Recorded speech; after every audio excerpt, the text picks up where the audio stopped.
ॐ ज्ञानतिमिरान्धस्य ज्ञानञ्जनशलाकया चक्षुरुन्मिलितं येन तस्मै श्रीगुरुवे नमः। श्रीचैतन्यमनोभीष्टं स्थापितं येन भूतले स्वयं रूपः कदा मह्यं ददाति स्वपदान्तिकं। वन्देऽहं श्रीगुरौ श्रीयुतापदकमलं श्रीगुरुन् वैष्णवांश्च श्रीरूपं साग्रजातं सहगण रघुनाथान्वितं तं सजीवं साद्वैतं सावधूतं परिजनसहितं कृष्णचैतन्यदेवं श्रीराधाकृष्णपादान् सहगण ललिता श्रीविशाखान्वितांश्च। हे कृष्ण करुणा सिन्धु दीनबन्धु जगत्पते गोपेश गोपिका कान्त राधा कान्त नमस्तुते। तप्त कांचन गौरांगी राधे वृंदावनेश्वरी वृषभानुसुते देवी प्रणमामि हरिप्रिये। वाञ्छाकल्पतरुभ्यश्च कृपा सिन्धुभ्येव च पतितानां पावनेभ्यो वैष्णवेभ्यो नमो नमः। जय श्री कृष्ण चैतन्य प्रभु नित्यानंद श्री अद्वैत गदाधर शिवासादि गौर भक्तवृंद। हरे कृष्णा कृष्णा कृष्णा हरे हरे, हरे राम राम राम हरे हरे। नमो विष्णुपादाय कृष्णप्रेष्ठाय भूतले श्रीमते भक्तिवेदांत स्वामिनिति नामिने। नमस्ते सारस्वते देवे गौरवाणी प्रचारिणे निर्विशेष शून्यवादी पाश्चात्य देशतारिणे।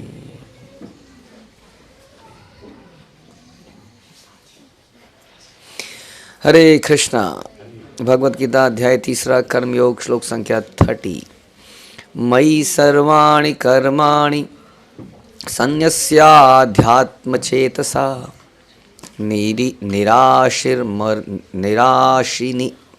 निर्ममो भूत्वा युद्धस्व विगज्वर। अतः हे अर्जुन, अपने सारे कार्यों को मुझ में समर्पित करके मेरे पूर्ण ज्ञान से युक्त होकर लाभ की आकांक्षा से रहित, स्वामित्व के किसी दावे के बिना, आलस्य से रहित होकर युद्ध करो। तो पिछले कुछ श्लोकों में हमने क्या सुना था सचिंदन प्रभु? पिछले कुछ श्लोकों में हमने सुना था, क्या सुना था? निष्काम कर्म, बिना आसक्ति के कर्म कैसे किया जाए। तो पिछले श्लोक को अगर आप रिपीट करेंगे तो पिछले श्लोक में माया के गुणों से मोहग्रस्त होने पर अज्ञानी पुरुष पूर्णतया भौतिक कार्यों में संलग्न रहकर उसमें आसक्त हो जाते हैं। तो भगवान ने बताया कि वैसे तो हमें इस प्रकार से काम करना चाहिए कि भगवान की प्रसन्नता के लिए ही कार्य किया जाए, लेकिन फिर भी आप संसार में देखेंगे कि कई लोग मोहवश क्या करते हैं? अपनी ही प्रसन्नता के लिए कार्य करते रहते हैं। वो मूर्ख कहलाते हैं और उनमें ज्ञान नहीं है, वो क्या है? अधम है। लेकिन हमें क्या चाहिए कि उनको क्या ना करें? उनको क्या सुना था आपने? ऐसे लोग जो भगवत भक्ति के अनुसार कार्य नहीं कर रहे हैं, अपने सनक के अनुसार या अपनी प्रसन्नता के लिए जिंदगी जी रहे हैं, ऐसे लोगों को धिक्कारना चाहिए कि नहीं? नहीं धिक्कारना चाहिए, क्योंकि इससे वो क्या हो जाएंगे? विचलित हो जाएंगे। हाँ, तो ये इसके विपरीत आप बता रहे हैं, जो ज्ञानी व्यक्ति है वो अपने लिए क्या करें? तो अपने लिए क्या करें कि अतः हे अर्जुन, अपने सारे कार्यों को मुझ में समर्पित करके। तो प्रभुपाद बता रहे हैं कि बेसिकली ये जो श्लोक है ये बता रहा है कि भगवद गीता का प्रयोजन बता रहा है। हाँ, स्पष्टतया प्रयोजन को स्पष्टतया इंगित करने वाला है। This is the purpose of Bhagavad Gita and purpose of हमारा जीवन। हमारे जीवन का पर्पस क्या है? जो भगवद गीता का पर्पस है। तो ये हमारे जीवन का पर्पस होना चाहिए। क्या बताइए?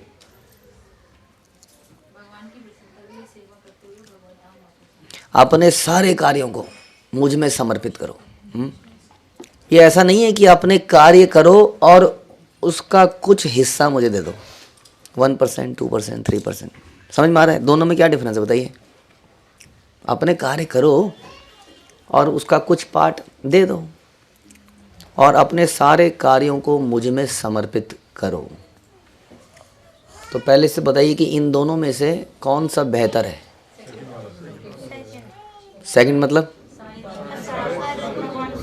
तो जब आपको आप कह रहे हो कि सेकंड बेटर है, तो बताइए कि पहले से कैसे सेकंड बेटर है, क्या अंतर है पहले में और दूसरे में? उसमें कुछ कम ड्यूटी पूर्वक है और दूसरा प्रीति पूर्वक है। ओके, पहला ड्यूटी पूर्वक है, दूसरा प्रीति पूर्वक है। और ये बता रहे प्रभु जी, सचिनंदन प्रभु, के पहले कुछ दे रहे हैं, दूसरे में सब कुछ दे रहे हैं। पहला, हाँ, ऑप्शन जो है हमने ऑप्शन रखा है। पहले वाले में एक्चुअली में हमने अपना ऑप्शन रखा है, I like this, okay I will give something from this. दूसरे वाले में हमने एक्चुअली उनकी ऑप्शन पर काम किया है, पहले वाले में हमने ऑप्शन दिया है। ओके, आप कौन सी सेवा करना चाहेंगे? आई लाइक कीर्तन, I like cooking, I like decoration. हाँ, ठीक है। और दूसरे वाले में हमने क्या बोला? आप बताइए कहाँ पर ज़रूरत है?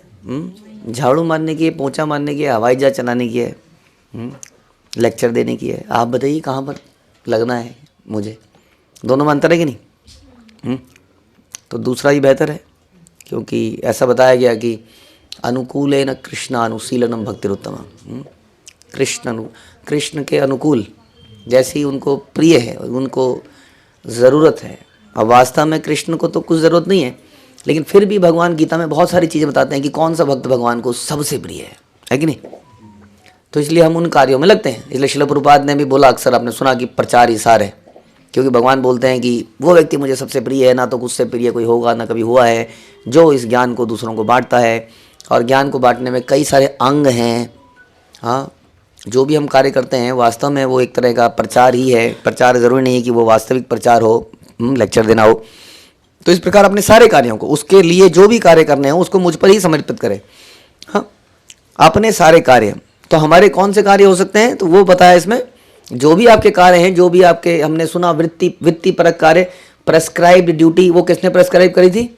भगवान ने। शास्त्रों में जो आपके लिए प्रेस्क्राइब्ड है, अलग अलग वर्ण और आश्रमों के लिए कुछ प्रेस्क्राइब्ड है। हाँ, लेकिन प्रेस्क्राइब तो है, फिर भी उसको किसके लिए करो? मेरे लिए करो, मुझे समर्पित होकर करो। अब बताइए क्या से डिफरेंस है? वृत्तिपरक कार्य तो वो भी कर रहा है और एक आम आदमी भी कर रहा है। एक आम आदमी अपने परिवार को चला रहा है, तो एक आम आदमी अपने परिवार को चला रहा है और कुछ रुपए दान में हर महीने देता है। और एक व्यक्ति है जो कि दूसरा है, जो कि डिवोटी है। डिवोटी को इसमें डिफरेंस कैसे समझ में आएगा? वो भी अपने बच्चे पाल रहा है,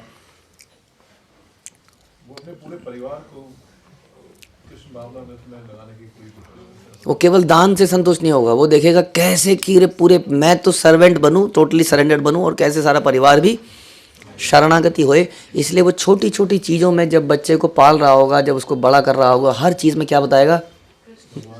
तो बताएगा भगवान की विशेषता, भक्तों की विशेषता, गुरु की विशेषता। लेकिन अक्सर दूसरा व्यक्ति क्या बताएगा? दूसरा व्यक्ति, sometimes we try to convince the children that okay you know मैं तुम्हारे लिए ये खिलौना लाया हूँ, यू नो मैं तुम्हारे लिए आई लाऊँ, किसी करो, है कि नहीं? सो वी हम जनरली क्या करते हैं? हम अपने बच्चों को अपने लिए फेवरेबल करते ही करते हैं, नेचुरली आता है हमारे अंदर। करते हैं तो हमें लगता है कि ये मुझे प्रेम करे। वास्तव में मैं इसको प्रेम कर रहा हूँ, ये मुझे प्रेम करे। तो ये थोड़ा सा डिफरेंट हो गया ना, ये थोड़ा सा डिफरेंट हो गया। फिर हमने उसको बताया कि देखो बेटा, आपको एकादशी भी रखनी चाहिए, आपको ऐसे ऐसे मंदिर भी जाना चाहिए। थोड़ा सा डिफरेंट है। और एक में हमने बोला बेटा देखो, जीवन का पर्पस है भगवान को, गुरु को समर्पण कर देना। देखो मैं भी प्रयास कर रहा हूँ, तुम भी करो। जीवन में और अन्य अभिलाषा शून्य में और कोई अभिलाषा तुम्हें नहीं करनी है, केवल ये अभिलाषा करनी है। हाँ, अगर तुम कभी मुझे याद ना कर पाओ कोई बात नहीं, लेकिन कभी अपनी परंपरा को, अपने शास्त्रों को मत भूलना। थोड़ा डिफरेंट हो गया। इसने आपने ज़रूरी नहीं उसको अपने से बहुत ज़्यादा किया। आपने बोला बेटा मेरे को भूल जाओ, लेकिन हाँ भगवान को मत भूलना, गुरु को मत भूलना। थोड़ा डिफरेंट हो गया ना कहीं? तो ये हो गया टोटली। आपने उस वृत्तिपरक कार्य तो आपने किया, आपने बच्चे की परवरिश करी। क्या करी? बच्चे की करी। और क्या सिखाया उसको? एकादशी रखनी है। हाँ, अब ये सेकेंडरी हो गया ना, एकादशी रखनी है कि नहीं रखनी है, तो सेकेंडरी हो गया, बहुत नीचे हो गया अब तो ये। मतलब पूरा जीवन बेटा इन्हीं को समर्पित करना है। तो बड़ा हो जा, तू पढ़ाई लिखाई कर अच्छे से, लेकिन एक ये सेवा करनी है, तो ये सेवा करनी है। हाँ, जो मैं नहीं कर पाया, मैं पूरी तरह समर्पित नहीं हो पाया, मेरा आधा जीवन तो ये समझने में निकल गया कि भगवान है कि नहीं है, फिर मुझे समझ नहीं आया कि जाना कहाँ है, शरणागति कहाँ करनी है, फिर मुझे जीवन के अंत में समझ में आया बेटा लेकिन तू अभी से अपने आप को शरणागति कर दे। और उसके लिए उन्होंने स्कूल का अरेंजमेंट किया, कॉलेज का अरेंजमेंट किया, लक्ष्मी का अरेंजमेंट किया, खिलाया पिलाया सब किया, तंदुरुस्त बनाया और बड़ा कर दिया। जस्ट बिकॉज किस लिए किया, किस लिए किया? हाँ जी प्रभु जी, किस लिए किया? दांत दिखाने के लिए बोला, किस लिए किया? हाँ, तो इसलिए आप समर्पित नहीं हो पाओगे। हाँ जी, किस लिए किया लक्षित प्रभु? ताकि वो अच्छे से समर्पित कर सके अपने बच्चे को, ताकि वो टोटली समर्पित कर पाए। तो इसे कहते हैं, आता है अर्जुन अपने सारे कार्यों को, इसी प्रकार से और भी कोई कार्य हो सकता है, अपने सारे कार्य को, जो कि आपके आश्रम के अनुसार तो होंगे लेकिन आपका पर्पस बदल जाएगा, प्रयोजन बदल जाएगा। तो प्रयोजन will be surrendering to Krishna, surrendering to the guru परंपरा। हाँ, अपने सारे कार्यों को मुझ में समर्पित करके मेरे पूर्ण ज्ञान से युक्त होकर, with full knowledge of who am I, भोक्ताराम यज्ञतपसाम, knowing that Krishna is the supreme personality of godhead, इस तरीके से मुझे समर्पित करोगे। और साथ में क्या करोगे? अब लाभ की आकांक्षा नहीं करोगे कि अब ये बच्चा है, ये पूरी तरह से समर्पित तो हो गया लेकिन मेरा भी तो ध्यान रखेगा, मेरा ध्यान बेटा रख लियो, उसको मत छोड़ियो, ठीक है तो चला जियो प्रीचिंग करने, लेकिन शाम को हाँ मैं भी घर में बैठा हूँगा। तो ये एक्सपेक्टेशन एक फेयर एक्सपेक्टेशन है, ऑल दो हाँ एक्सपेक्टेशन फेयर है, लेकिन जो टोटल समर्पित व्यक्ति है वो इसकी भी चिंता नहीं करता है, क्योंकि वो अपनी मेंटेनेंस के लिए किसी पर डिपेंडेंट नहीं है भगवान के अलावा। इसलिए उसको ये भी चिंता नहीं है कि उसने जिसको आगे बढ़ाया वो उसको पूछेगा कि नहीं। हाँ, इसलिए लाभ की आकांक्षा नहीं, और कोई लाभ तो छोड़ दीजिए, क्या होगा क्या नहीं होगा, वो ऐसी भी लाभ की आकांक्षा से रहित है, किसी प्रकार के लाभ की आकांक्षा से रहित होकर। क्लियर हो रहा है? हाँ, मुश्किल काम है, थोड़ा सा काम तो मुश्किल ही है, क्योंकि बहुत सारी इच्छाएं रही जाती हैं हमारे, इतनी तो रहती है कि हमने जब इतना किया तो थोड़ा सा तो we expect that when we gave our life. किसी ने अपनी जवानी अगर दी हो तो उसको ये एक्सपेक्टेशन करना क्या गलत है कि कम से कम बुढ़ापे में उसको सहारा मिले? यस प्रभु जी का मतलब क्या गलत है या नहीं है? ये गलत है। क्यों गलत है? मिजरी? ओके, तो ये कह रही है एक्सपेक्ट करना तो कोई प्रॉब्लम नहीं है, लेकिन क्या वो होगा कि नहीं ये आपके हाथ में ही नहीं है कि नहीं? हमारे कर्मों के अनुसार होगा, जितना दुख है उतना मिलेगा ही मिलेगा। हाँ, हो सकता है श्रवण कुमार मिले, हो सकता है औरंगजेब मिले, पता नहीं क्या होगा। हाँ, हो सकता है प्रहलाद मिले, हो सकता है वेन मिले, हु नोज। इसलिए वो ये नहीं सोचता कि क्या होगा। तो राजा अंग ने बहुत प्रयास किया कि ये बच्चा ठीक हो जाए, लाइन पे आ जाए, लेकिन वो लाइन पे नहीं आया। देन राजा अंग गॉट फ्रस्ट्रेटेड, और उन्होंने पहले तो अपना जीवन अंत करने का प्रयास किया, सोचा क्या फ़ायदा ऐसे बच्चे को पैदा करके। फिर बाद में उन्होंने क्या सोचा राजा अंग ने? बहुत बढ़िया है, ऐसा बेटा है, I am totally detach now, धिक्तामचा। उन्होंने कहा धिक्कार है इसके ऊपर, धिक्कार है, धिक्कार है, जीवन के ऊपर धिक्कार है, रिश्तों के ऊपर धिक्कार है, नातों के ऊपर धिक्कार है, पूरी लाइफ धिक्कार है। ये धन यौवन पुत्र परिजन के इच्छे के आते परती तेरे। तो ये भी हो सकता है। तो for any condition of life कि बदले में उसको क्या मिला था? आशिलश्वा पदर्तो माम पिनुष्टु माम। तो whether Krishna will accept me और रिजेक्ट मी, और I will get some love and care in my bad times. समझ में आ रहा है? हाँ, मुझे कौन बता रहा था कुछ दिन पहले, कहीं पर किसी ने मुझे कुछ बताया कि कोई डिवोटी थे, वो एक ग्रुप को छोड़ के चले गए ओनली बिकॉज, कुछ तो मुझे याद नहीं आ रहा ढंग से, कि वो जब बीमार पड़े थे, हाँ याद आ गया। तो हमारे गुरु महाराज को कोई व्यक्ति छोड़ के चला गया, और मैंने कहा कि क्या हुआ था, तो वो बता रहे थे कि जब वो बीमार पड़े थे तो गुरु महाराज हॉस्पिटल में देखने नहीं आ पाए। मैं वाह, वंडरफुल एक्सपेक्टेशन। ये रियल घटना बता रहे हैं हम आपको। तो ऐसा हो जाता है कई बार, इन माई बैड टाइम्स क्या मुझे पूछा गया, तो okay we should do that, हमें करना चाहिए, लेकिन आकांक्षा रखना इज़ अ प्रॉब्लम।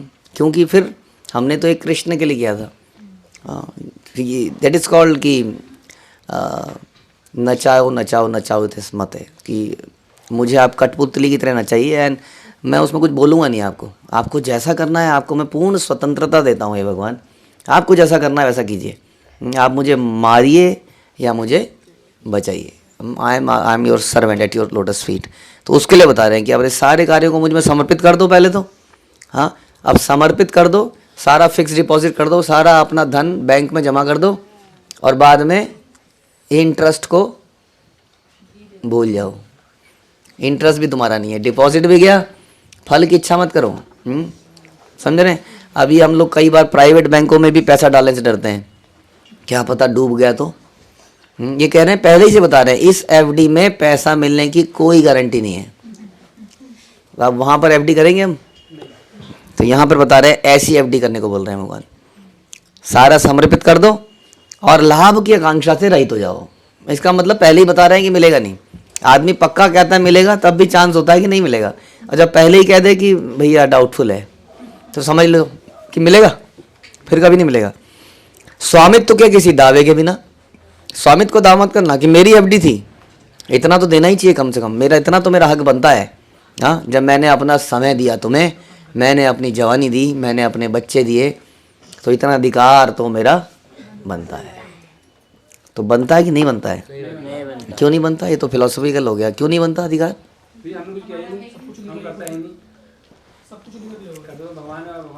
बच्चे को पाल पोस के बड़ा मैंने किया, धन मैंने कमाया, शादी मैंने करी, हाँ सब कुछ समर्पित मैंने किया। अब आप कह रहे हैं मैंने नहीं किया, इसको कैसे मान लें कि हमने नहीं किया? हमने ही तो किया, और किसने किया फिर? हाँ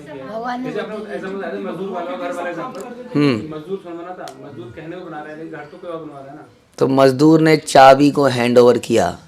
आप जाते हैं शोरूम में, अपने गाड़ी लिए कई बार, हाँ तो चाबी देते हैं वो आपको। तो चाबी देते हुए उसको दुख हो रहा होता है, चाबी दे दी, मेरी चाबी, आज तक मेरी गाड़ी थी। हाँ वो दे दें, ही इज द ओनर, उनको दे दें, चाबी हैंड ओवर कर दें। गाड़ी उनके शोरूम में खड़ी रहती थी, रोज बढ़िया से चमक रही थी, एक आदमी आया उसे घर ले गया, उसने कुछ कीमत अदा करी। तो वास्तव में हम यही चर्चा करते हैं कि वास्तव में हम भगवान को कुछ देते नहीं हैं, क्योंकि ऑलरेडी सब कुछ भगवान का है। तो भगवान की वस्तु को भगवान को दे देना वास्तव में दान नहीं है, किसी भी प्रकार से हैंड ओवर करना है।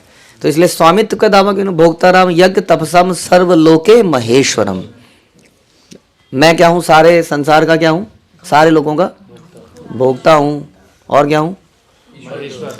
ईश्वर नहीं हूँ, सुप्रीम ईश्वर हूँ, महा ईश्वर हूँ। ईश्वर तो बहुत हो सकते हैं। तो ईश्वर हूँ। कंट्रोलर कौन होता है? किसी चीज़ का कंट्रोलर कौन होता है? जो उसका मालिक होता है। मालिक के हाथ में ही कंट्रोल होता है, बाकी कंट्रोल नहीं होता है ना। तो भगवान कह रहे हैं इसलिए मैं वो कंट्रोलर हूँ, इसका मतलब मैं मालिक हूँ, इसका मतलब मैं स्वामी हूँ। तो इसलिए स्वामित्व का दावा आप मत कीजिए, ये मेरा था, क्या कर लिया मेरे साथ, खुश तो बहुत हो गए तुम, हाँ ये तुम मेरा सब कुछ लूट लिया। तो स्वामित्व के किसी दावे के बिना, बिना आलस्य, और अंत में क्या बताने? बिना आलस्य के, आलस्य से रहित होकर। तो अक्सर भगवान ये आखिरी में जोड़ देते हैं, माँ कर्मणस, क्या है? माँ संगोत्सव अकर्मणि। हाँ, ऐसा मत सोचना ये सारी फिलॉसफी की बात सब मोह माया है, हम तो भजेंगे बस, और सब मोह माया। उसके बाद ये करने का अधिकार तुम्हें नहीं है। कर्मण्येव अधिकारस्ते, कर्म करने का अधिकार भगवान कहने का मतलब है, कर्म करने का, बड़े सोफिस्टिकेटेड लैंग्वेज में बोल रहे हैं, कर्म करने का अधिकार तुम्हें है। इसका मतलब क्या कह रहे हो? कर्म करो। ऐसे नहीं बोल रहे हैं करो, जैसे हम बोलते हैं ना आप कर पाएंगे, तो भगवान ने तुम्हारे को अधिकार है। इसका मतलब क्या कह रहे हैं बड़ी प्यारी लैंग्वेज में कि करो, ये करना है। इसमें आलस्य नहीं करना कि भैया ये रिसोर्सेज तुम्हारे, करने के बाद तुम कह रहे हो फल सब मेरे लिए ही करो, कह रहे हो फल जो मिलेगा मुझे समर्पित कर दो, बाद में कह रहे हो तुम्हारा स्वामित्व का दावा भी मत करो, फल की इच्छा भी मत करो, तुम्हें मिले ना मिले, तो मैं करूं क्यों? नहीं, हाँ बताइए। आप खाना बनाएं, हाँ आपको बोला आप पूरे दिन खाना, गर्मी में खाना बनाओगी और खाना हम ले जाएंगे और आपको नहीं देंगे, आपके बच्चों को भी नहीं देंगे, आप भूखे रहोगे। आप सोच के देखो, कई घंटों तक आप खाना बनाओगे और खाना आपसे ले लिया जाएगा, एज इफ़ कि आप भोग की थाली अंदर ले जाओगे और वहाँ से वापस खाली आएगी। तो फिर आप कम से कम लगाओगे, कोशिश। अभी तो हम ज़्यादा से ज़्यादा लगाते हैं, अभी तो हम पूरा पतीला भी रखने को तैयार हैं, हमें पता है वापस आ जाएगा। तो मूवमेंट हमें पता लग जाए वापस नहीं आएगा तो हम क्या करेंगे, साइड में पहले ही। हाँ, बचपन में हम ऐसा करा करते थे अपने, जब भाई वगैरह सोते थे हमारे साथ तो चुपचाप कुछ कुछ पहले से ही, जैसा हमें बांटना है, किचन में गए आम वगैरह देने हैं तो छोटे छोटे आम लाए और दे दिए सबको, और बड़ा सा आम अपने जेब में रख लिया। तो इस प्रकार से भगवान कह रहे आलस्य से रहित, आलस नहीं करना है कि मेरा नहीं है तो मैं क्यों करूं। तो वास्तव में इज देयर एनी मोटिवेशन? जब मेरा नहीं है, मुझे कोई लाभ नहीं है, तो मुझे काम कैसे मोटिवेशन आएगा करने के लिए, बताइए। मोटिवेशन आएगा प्रेम से। इसलिए बता रहे हैं प्रभुपाद कि ये श्लोक हमारे भगवत गीता का प्रयोजन बता रहा है कि जब वो प्रेम होगा तब आदमी ये नहीं देखेगा इससे मुझे क्या लाभ मिला, समझ में आ रहा है? तब आदमी कभी फ्रस्ट्रेट नहीं होगा, तब आदमी कभी छोड़ के नहीं जाएगा, क्योंकि वो यही देख रहा है, ही इज इन लव। हाँ, तो वो ये नहीं देखेगा मुझे इससे क्या मिला, मेरे को पूछा गया कि नहीं पूछा गया, राइट? तो उस स्थिति को प्राप्त करने को यहाँ पर भगवान बता रहे हैं, विच इज़ हाईएस्ट पोजीशन। ये बड़ी हाईएस्ट पोजीशन है और ये हमारी परंपरा में सिखाई जाती है कैसे निष्काम भाव से कर्म किया जाए। वेरी डिफिकल्ट, बट इसका प्रैक्टिस हमें करना चाहिए। क्लियर है? ओके, हरे कृष्णा। श्रील प्रभुपाद की जय, भगवद गीता की